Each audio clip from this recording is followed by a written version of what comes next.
Hello, everyone. Thank you for joining us on such a gorgeous day. I'm Sarah Sibley, the Vice President for Citizen Diplomacy at World Boston, and I welcome you to today's episode, Culinary Diplomacy, India.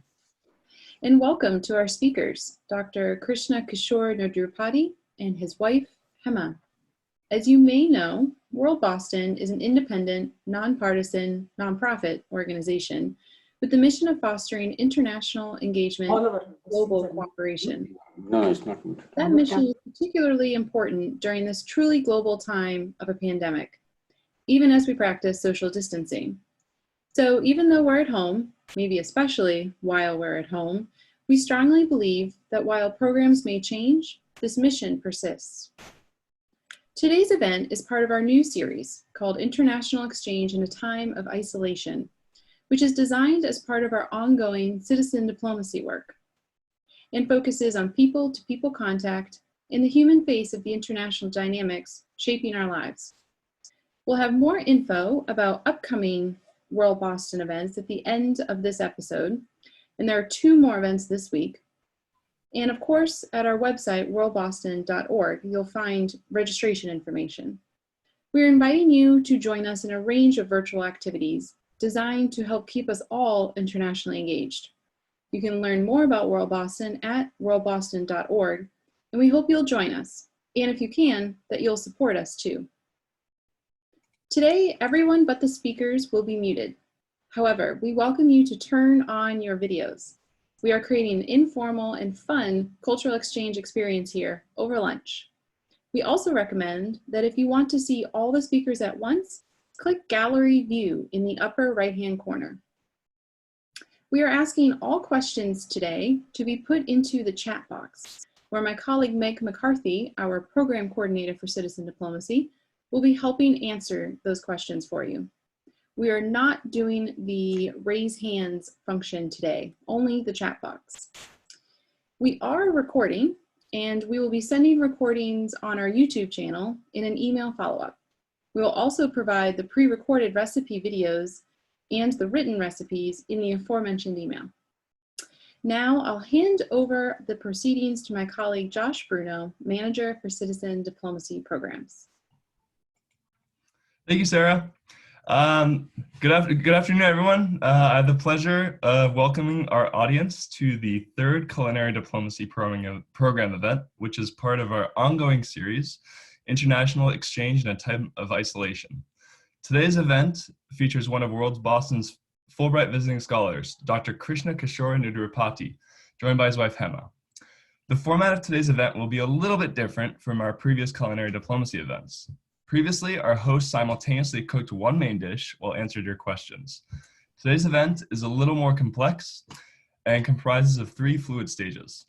First, Kishore will be preparing the Indian beverage Kashayam to you live from his kitchen while answering questions about the recipe. Then, he will be joined on the couch by his wife Hema to discuss his research work on electricity and its relevancy in the era of climate change and COVID-19. Finally, Hema, who is an expert chef in her own right, compared to me, produced a pre-recorded video demonstrating how to make the Indian snack Upma. Before we get started, a little bit about Fulbright. Fulbright Visiting Scholars come from other countries, many of them to New England, and are members of the most prestigious exchange program in the world.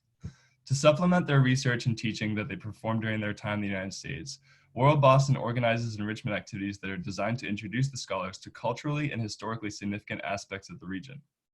This year, we have a terrific group of visiting scholars, and we've hosted them on several events before the pandemic set in, as you can see in the photos. The Fulbright Enrichment Program is sponsored by the U.S. Department of State's Bureau of Educational and Cultural Affairs and is administered by the Institute of International Education. Now, a little bit about our host, Dr. Nudurupati. Dr. Krishna Kishore Nudurupati is Professor of Electrical Engineering and Associate Faculty of Energy Science and Engineering at the Indian Institute of Technology, Kharagpur. Dr. Nudurupati's research is in power and energy systems and applications of high voltage engineering.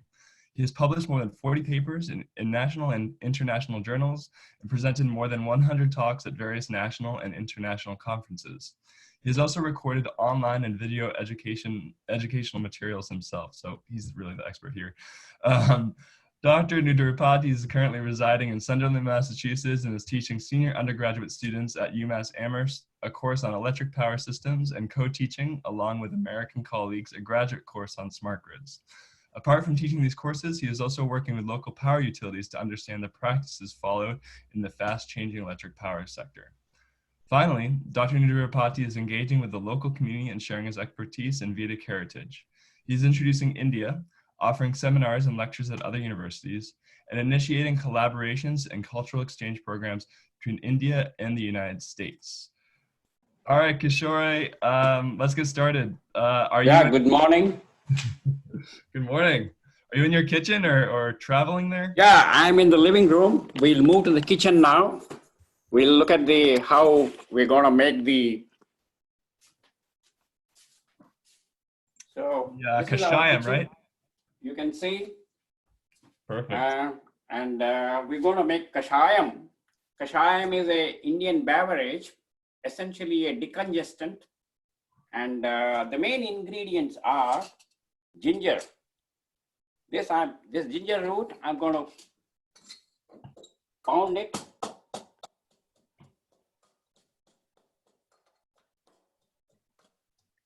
Perfect. Hema, about a spoon. I'm going to put it in this. Sir, can you show the steps? Yeah, down below. Can we see the oven? Yeah, you go back a little bit so that you can see the stove is not set. A little lower.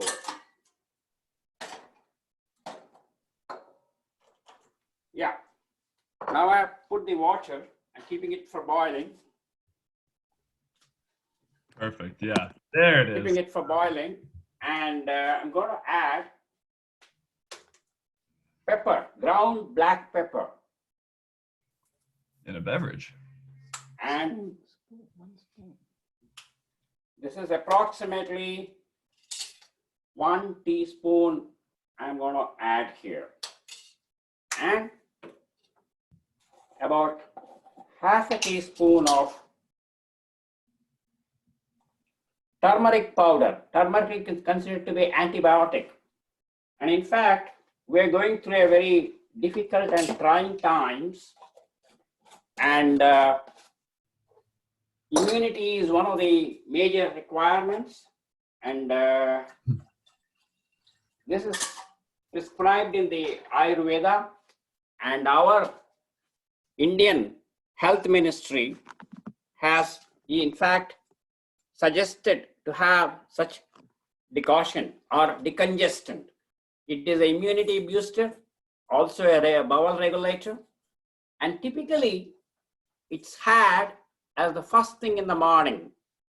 And irrespective of the season, it can be had early in the morning, first thing, just even before you, just after you brush your teeth, and most suited whenever there is a weather change.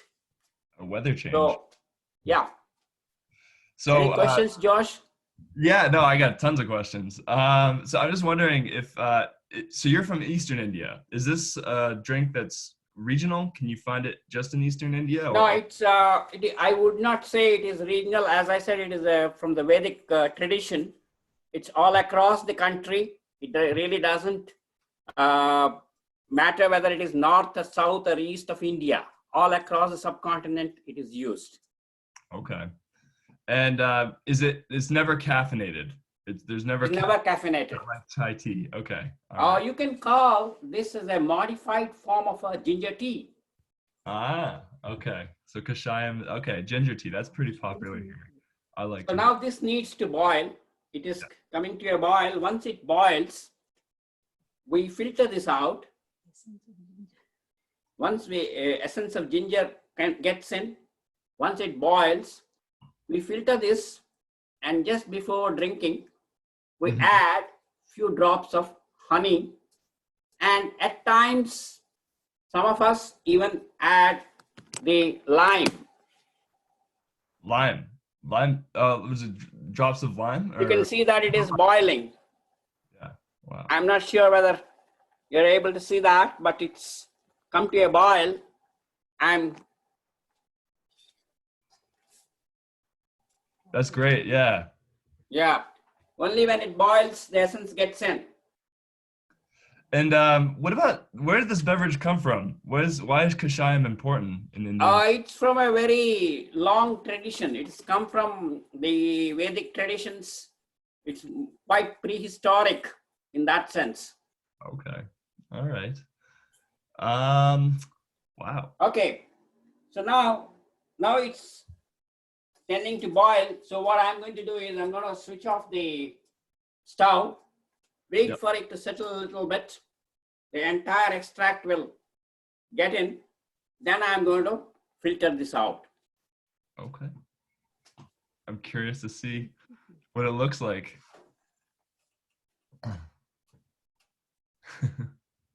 How are you going to filter it? With just a... Yeah. You see this? I have a street strainer. Yeah. I'm going to use that. Interesting. The other way to do it is chemists do it, what they call decant. Take the top portion out, just pour it out. The solid remains in it. So there are two ways to do it. Someone's asking, how much ginger do you use?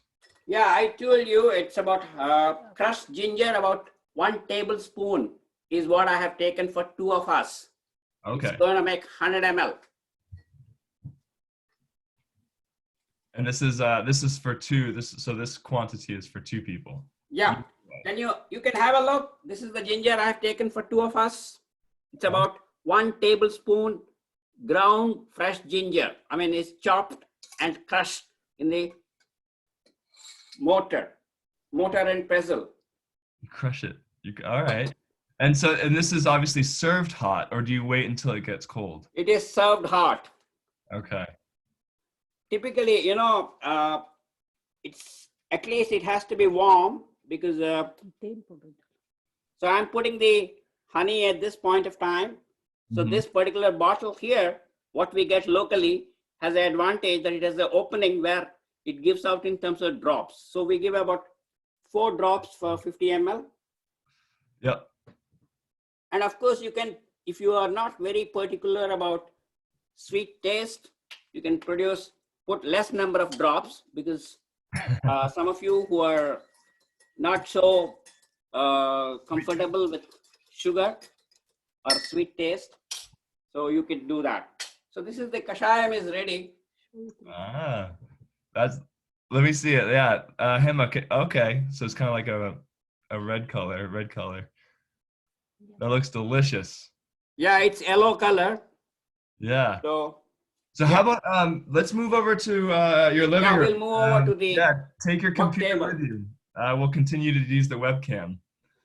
I wanted to ask you, I forgot to ask in the last section, how are you doing in Sunderland where you live? How have you handled this COVID crisis? I mean, you're coming from India and you've arrived in New England, but all of a sudden you're kind of stuck in your house. How have you been handling it? yeah, fortunately, this is a small town. Yeah. And the university here is only about 5 miles from my residence, UMass Amherst. And I have a good support from the university in terms of being able to do remote teaching to a very large extent. And another very interesting thing is the group of students who were there with me, they were all in the same time zone.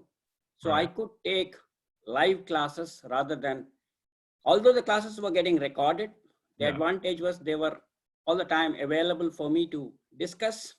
Yeah. And that kept me busy during the day. And being a small town, it has got a nice picturesque environment. Yeah. It is nature friendly, and it's a part of the Pioneer Valley.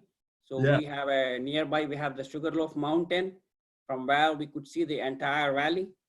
Yeah. And population density is very low. And therefore, while maintaining social distance, we can take our nature walks and get the required physical exercise, which we need.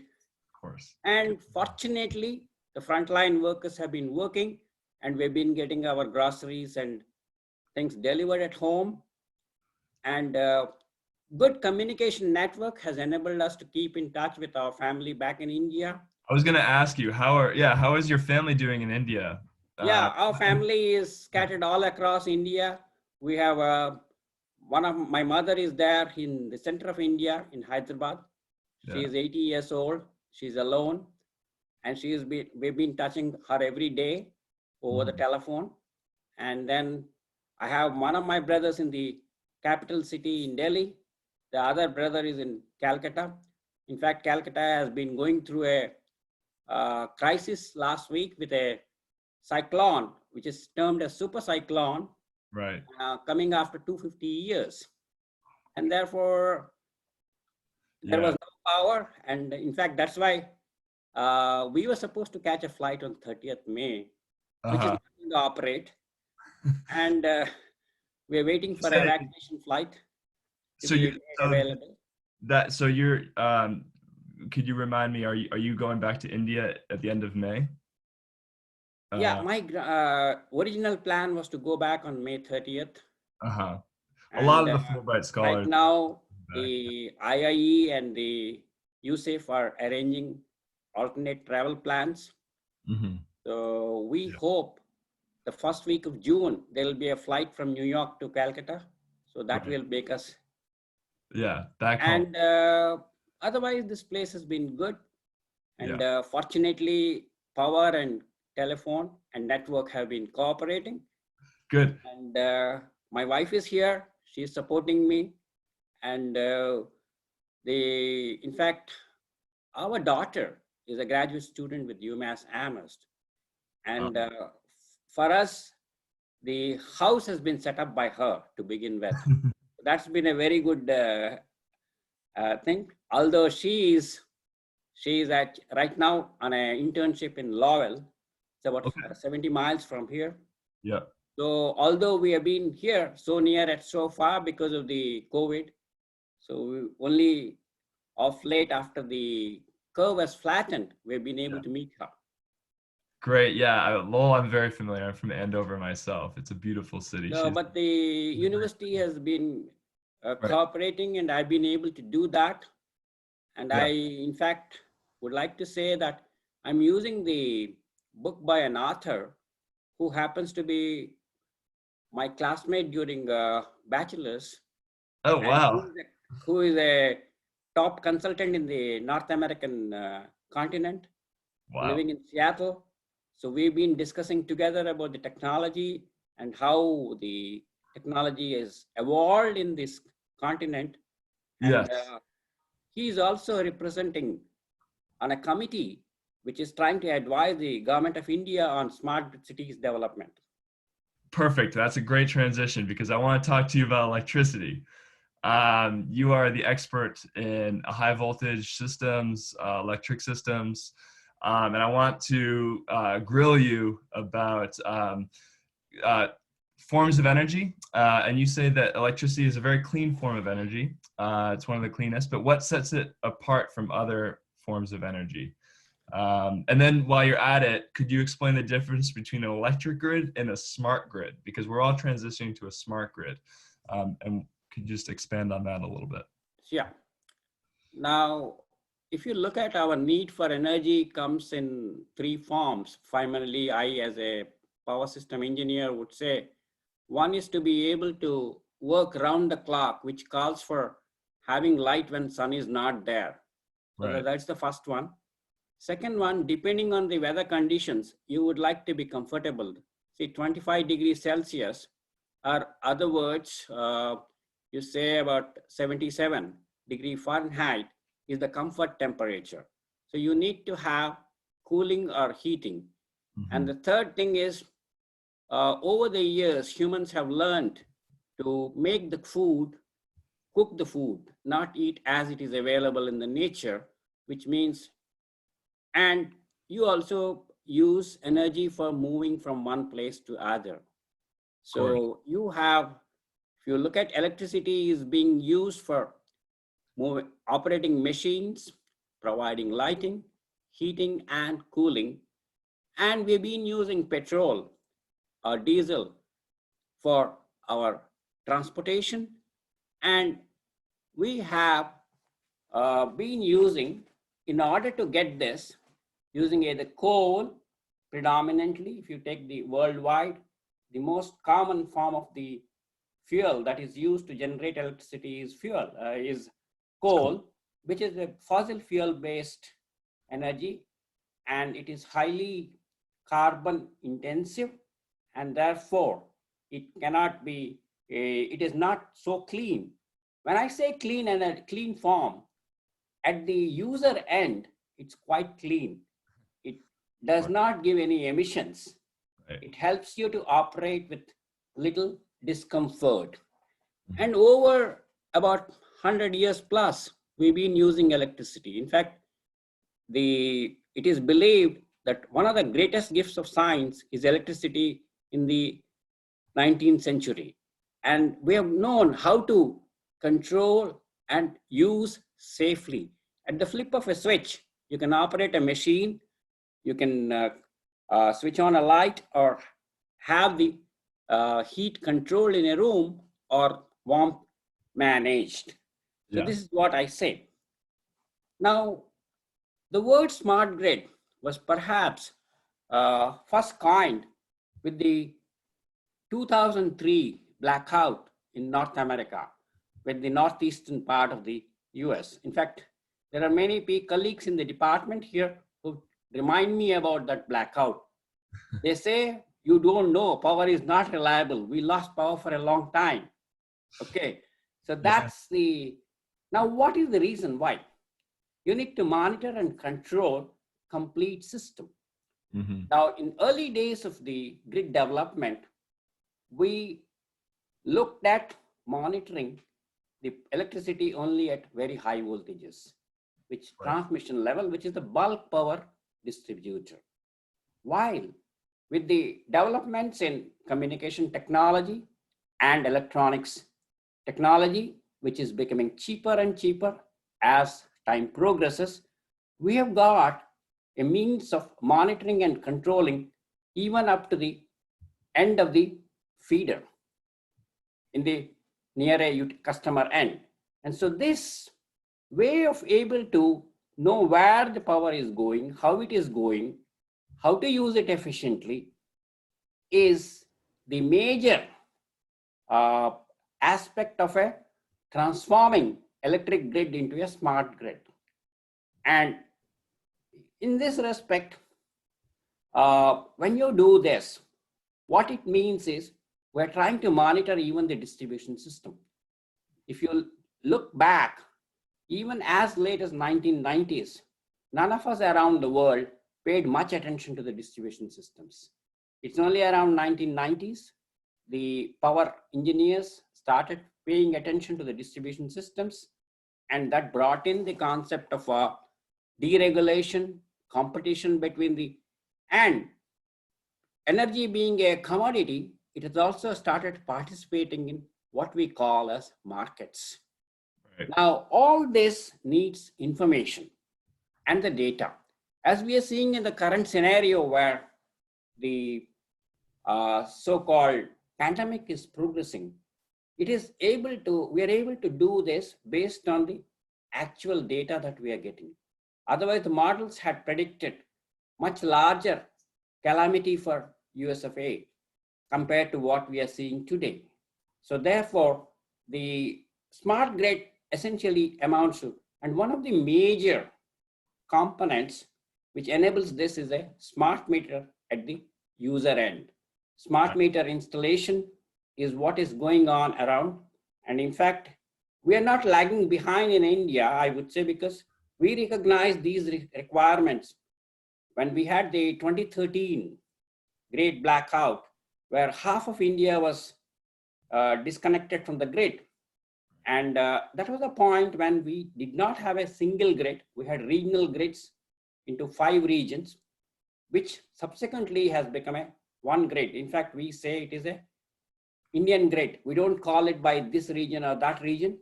Sorry to interrupt, Kishore. I want to just Some of us, provide an yeah, overview please. for our viewers here. So basically, the difference between an electricity grid and a smart grid is that the electricity grid is a one-way demand for electricity, where consumers are only receiving electricity, and that leads to blackouts. That leads to a lot of waste. Whereas a smart grid is basically a two-point demand system where consumers consume, but also the system can recuperate some of that unused energy, right? Yeah. And so the 2003 blackout that we experienced in the Northeast was because we were using electricity grid. Similarly, in India, the 2013 blackout was because they were using electricity grid. And now we're talking about the transition to a smart grid. Yeah. And so I wanted to just kind of expand a little bit on that, because I want to talk a little bit about India being a country of about 1.2 billion people with such an increased demand for energy. Yeah. And as I mentioned, there have been outages, electricity thefts and losses because of the predictable path of electricity going from the source to consumers. But I think you're about to get to, in 2015, India developed the National Smart Grid Mission. So I wanted, and you were mentioning how they were recuperating compared to the United States. The United States developed theirs in 2005, right? So I'm just wondering how this project is coming along. How many people are on the India Smart Grid? And how is this leading to increased energy efficiency for the entire country? See, recently our power minister had said by 2025, all customers will be having smart meters. Smart meter is the one way to have a two-way information between the grid and the second thing is carbon footprint is to be reduced. And therefore you need to increase the renewable energy penetration. And you have to make, in fact, COVID has taught us one other thing, that although we would like to work as global citizens, it's necessary to have self-sufficiency. Right. And self-sufficiency in the sense that even we struggle here to trying to have the required number of equipment manufactured locally. The same thing is any part of the world. So from the energy security comes from having the fuel locally available. And that's the reason India has chosen solar and wind as the two major renewable sources. My wind is mine, my sun is mine. Nobody can take it away. And if you see the number of solar days, we have close to average number of solar days is 300 plus in a year for India. And it is believed that as of today, we are having a capacity of about 375 gigawatts, the Indian subcontinent. We're going to add about 175 gigawatts of renewable energy in the next 2 years. 2022 is the target. Right. So, and the second thing is rural electrification is a very important issue.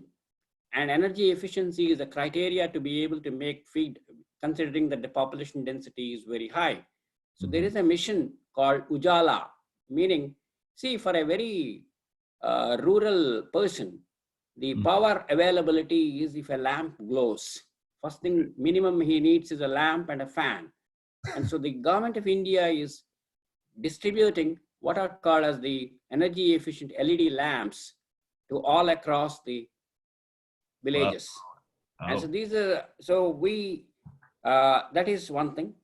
And there was a time, if you go back, say 2015 or 2013, about 65% was thermal generation.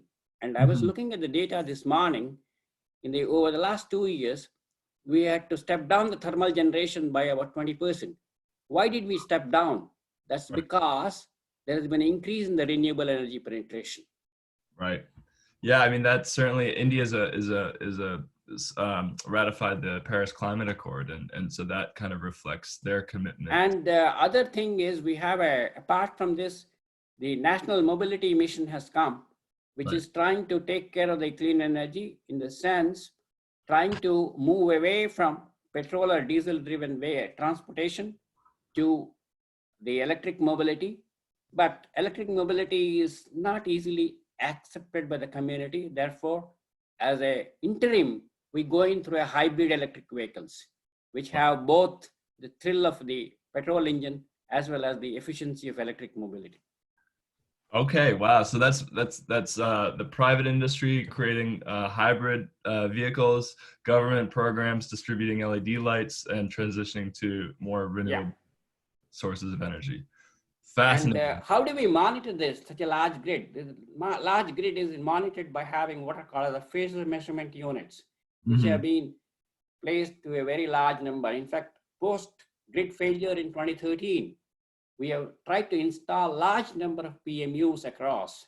In fact, PMU was even the increased PMU placement in US also began only post 2003 grid collapse.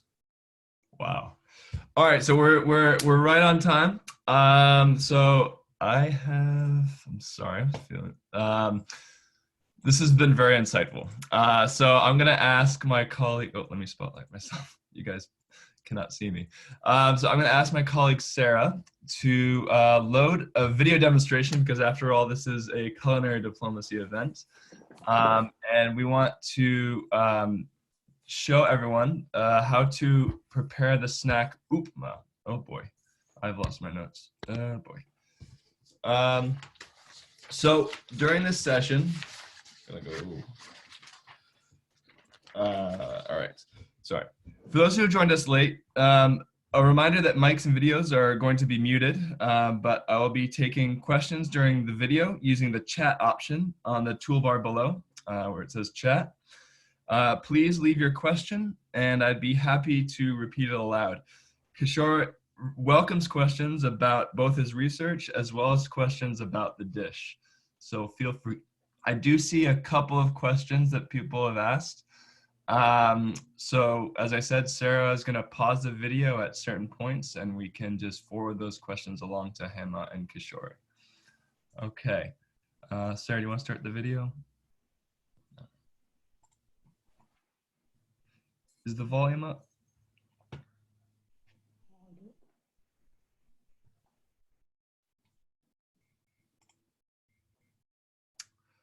Oh, shoot. Let us see the ingredients that go to make into upma. We need 2 tablespoons of oil, seasoning items that include 1 teaspoon of black mustard seeds, 1 teaspoon of split black gram pea, 1 teaspoon of chickpeas, and vegetables that include carrot, green peas, tomato, capsicum. Onion could also be added, but today I'm not adding onions. Onions give extra flavor to the dish. And green chilies, 2 green chilies, finely cut, and ginger, fresh ginger, finely cut. A piece of ginger, finely cut. Now, let's begin preparing the dish. Okay, so this is just an introduction to the ingredients of upma, but before we go further, Kishore, we have a question about your research. Somebody asked, I'm a big proponent of high-speed broadband communications as a critical utility in the 21st century. Broadband communications. How do you envision broadband's role in enabling smart grids and improved energy management and consumption? Yeah, that's broadband communication is what is enabling. In fact, it's enabled us to transition comfortably from the face-to-face teaching to the remote teaching. And as I mentioned, the smart grid, the backbone of the smart grid is two-way communication between all the stakeholders, that is including the customer, which was not there in the earlier when you said as electricity grid, which was a one-way downward flow of energy from generation down to the customer. And the broadband communication enables us to observe this large number of nodes that are there in the grid, and it is being used in what we call as distribution automation and transmission automation.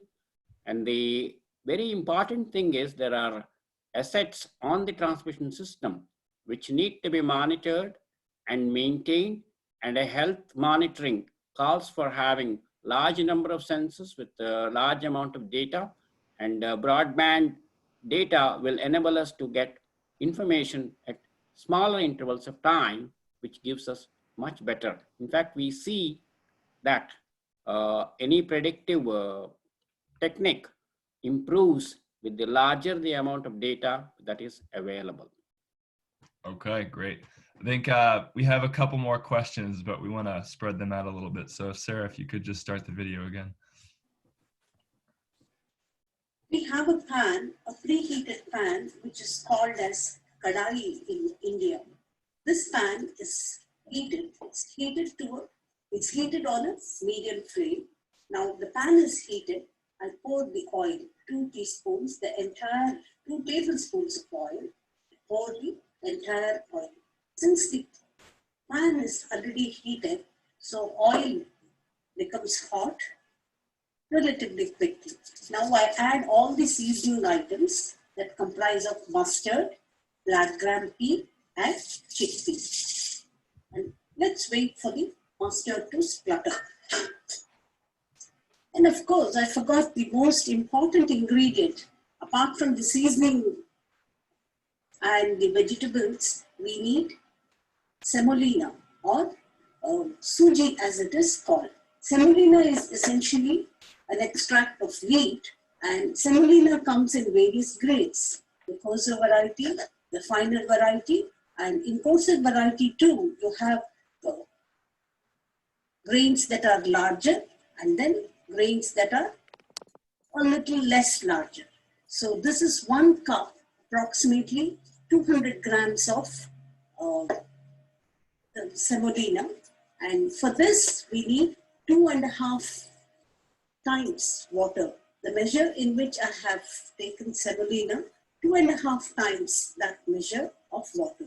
That is, for 200 grams of semolina, I'll be needing approximately half a liter of water. Now we see that the mustard splutters. Once the mustard splutters, all the grams or the lentils, they turn red in color. Once it turns red in color, it gives a rich aroma. I'm already beginning to smell the aroma.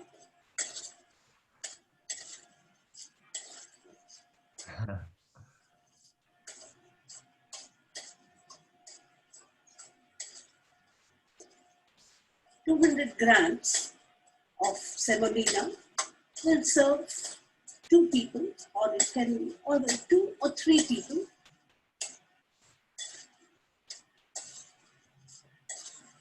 Now the lentils have turned red, and the mustard is also beginning to splutter.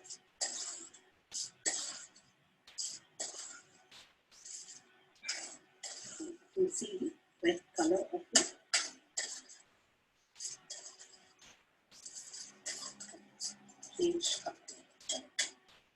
Now to this, the mustard has begun to splutter and the lentils have turned red in color. To this I add chilies, green chilies, fresh green chilies that are chopped, and then ginger. And then I add grated carrots. These are fresh carrots which are grated. I add grated carrots. Green peas,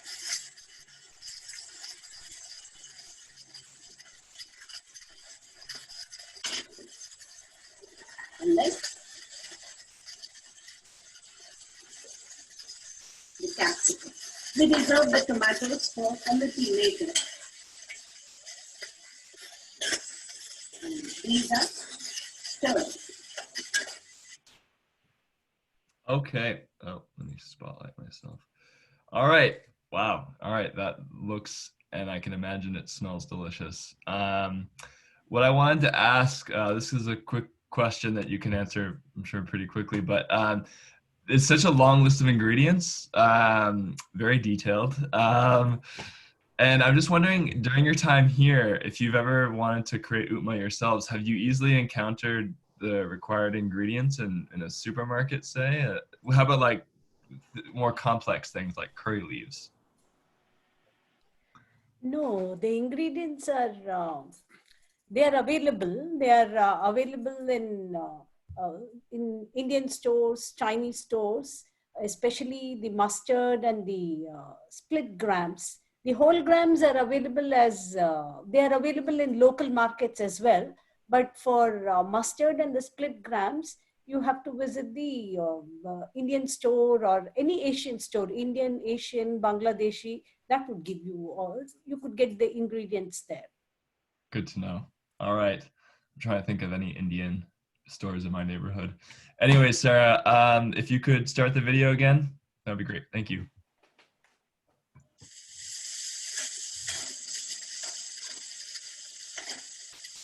Salt to taste.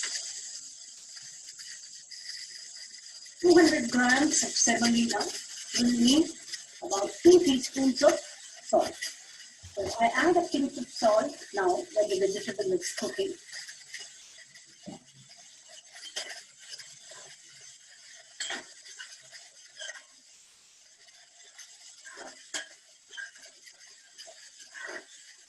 Once salt is added, the vegetables begin to soften. They soften fast with the addition of salt.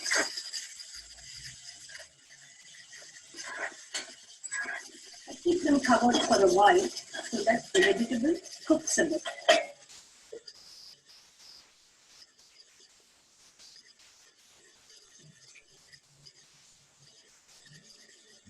The dish takes about 8 to 10 minutes of preparation time.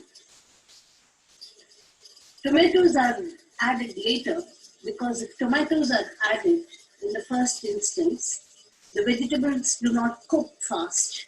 So once the vegetable cooks, we then add tomatoes and then the water. So let's wait a while. Okay. We do have a question. Oh, whoops. Let me keep forgetting to spotlight. This Zoom stuff is getting to all of us. All right. So our question is from Ava, and she's just said, I love Upma. Thank you for sharing your recipe. Her question is, are there any significant health benefits with rava? So somebody who's, well, knows Indian cuisine. Oh yeah, rava is, it's rich in protein. As I told in the earlier part of my video, it is an extract of wheat. So this is rich in protein, and it also has carbohydrates. So it's basically a wholesome meal, and it's normally served as a breakfast item, or it can also be had as a snack.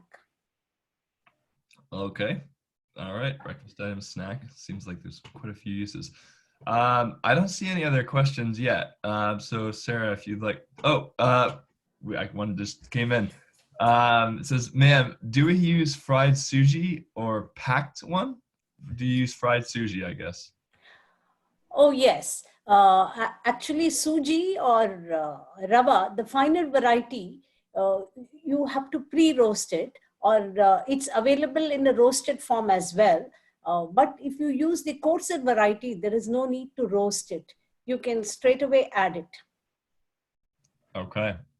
There you are. Sarah, if you could just hit play again. Continue on. Source of fiber. Normally, upma does not need a side dish, but this is normally had with a dish called chutney or sambar. Chutney is semi-solid, and sambar is a fluidy, tangy liquid with vegetables.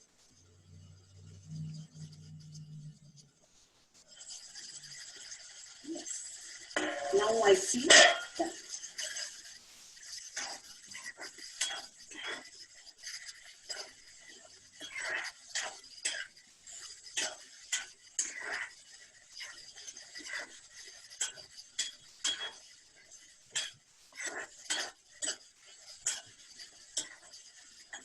Now I add the tomatoes.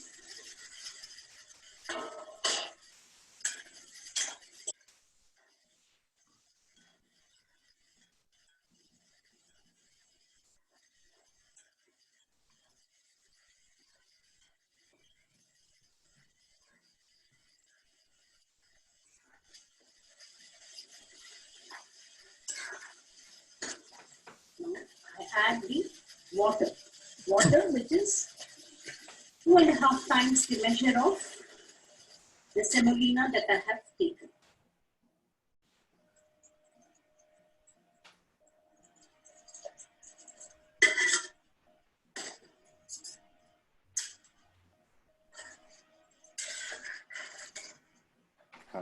Now we close this and wait for water to boil. Okay.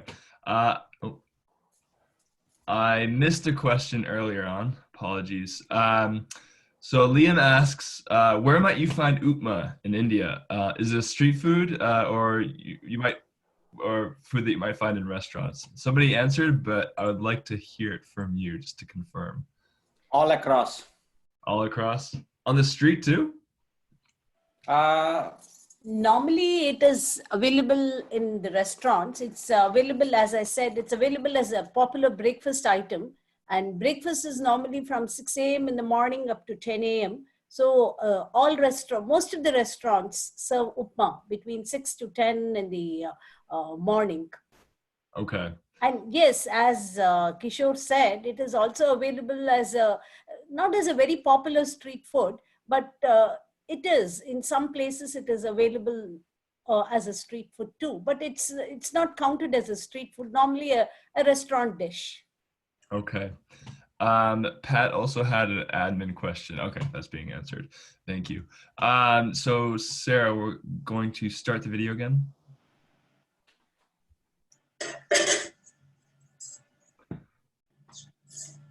Come to a boil. I add the salt required for the dish, which is about 2 teaspoons. And once the salt is added, I add the semolina onto it.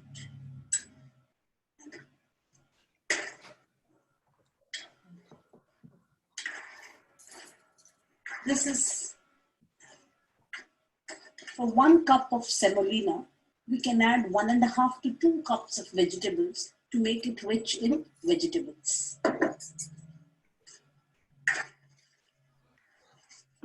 I let the semolina cook.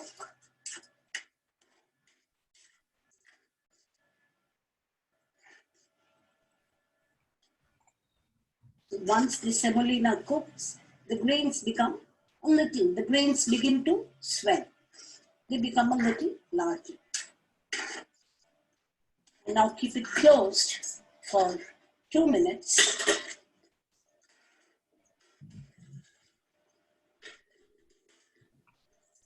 Notice that the intensity of the flame has remained the same all through. So let's wait for 2 minutes, keep it covered, and come back after 2 minutes to see how well it is cooked. Okay, Sarah, actually, you know what? I don't think we have any more questions, so let's continue the video. Start. So we are back again after 2 minutes. We remove the lid. We see that the semolina has cooked.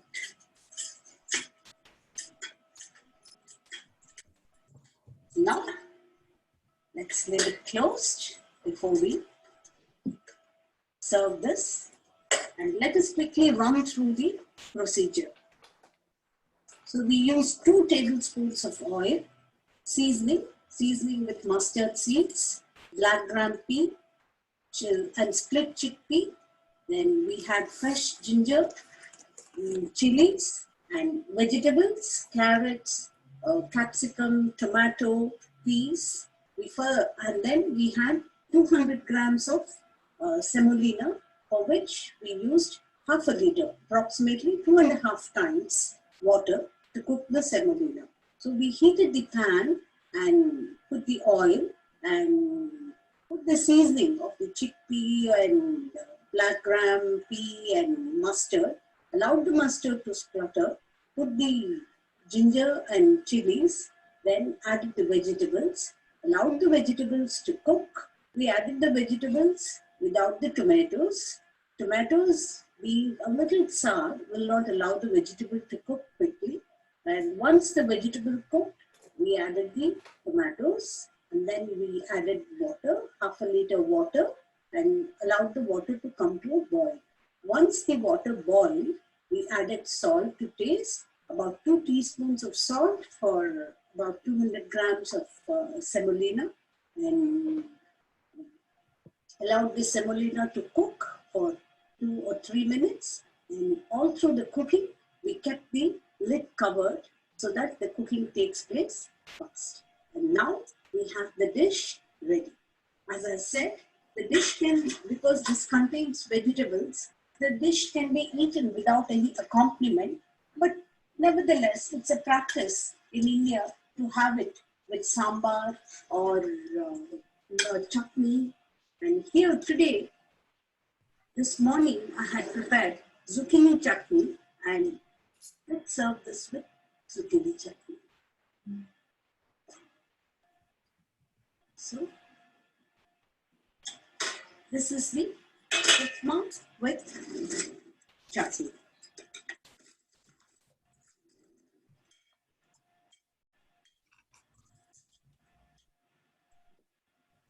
Neelam said it looks delicious and healthy. I agree.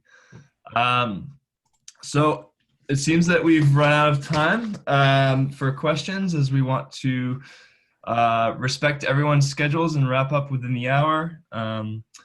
As Sarah mentioned, we will be sending out a link to a recording of this webinar session posted on YouTube and a follow-up email soon. I'm just gonna wait for a second, give my colleague Sarah time to catch up. We have some slides. So thank you again to our speakers for joining us on this sunny day. See, okay, the slides are good. On this sunny day, it was a joy to be welcome into your kitchen today, and we want to thank you for helping create a culinary exchange experience for the audience. Thank you as well to all of you who tuned in. We appreciate your own call to citizen diplomacy during this challenging time, and we hope you will continue to turn into our virtual webinar series. We plan to run an event approximately every Tuesday. Next week's event will feature an alumnus from Venezuela who participated in the Young Leaders of the Americas initiative. This event will feature a concert of Venezuelan music. On the other side of programming at World Boston, we'll be continuing our online World Affairs Trivia competition this Thursday, May 28th at 6 p.m. This is the second of 4 weekly trivia events taking place each week.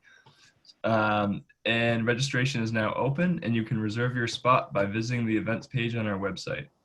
In addition, we are hosting an event featuring Dean Adil Najam of the Boston University Party School of Global Studies, where I went to graduate school, who will be discussing the tense relationship between India and Pakistan, who are never far from crisis. That event will be held on Friday, May 29th at 12 p.m. Please do join us. You can register at our website. Also, stay tuned on our social media platforms, Facebook, Twitter, and Instagram, and sign up for our newsletters to stay informed. If you haven't already, you can do so also on our website. Finally, if you are interested in hosting your own culinary diplomacy event, please email me with your idea and potential simple dish that you'd be willing to prepare at jbruno@worldboston.org. Your friends at World Boston wish you all to remain in good health and in good spirits. Take care. Have a good sunny Tuesday. Thank you. Kishore. Thank you, Hema. Thank you. Thank you.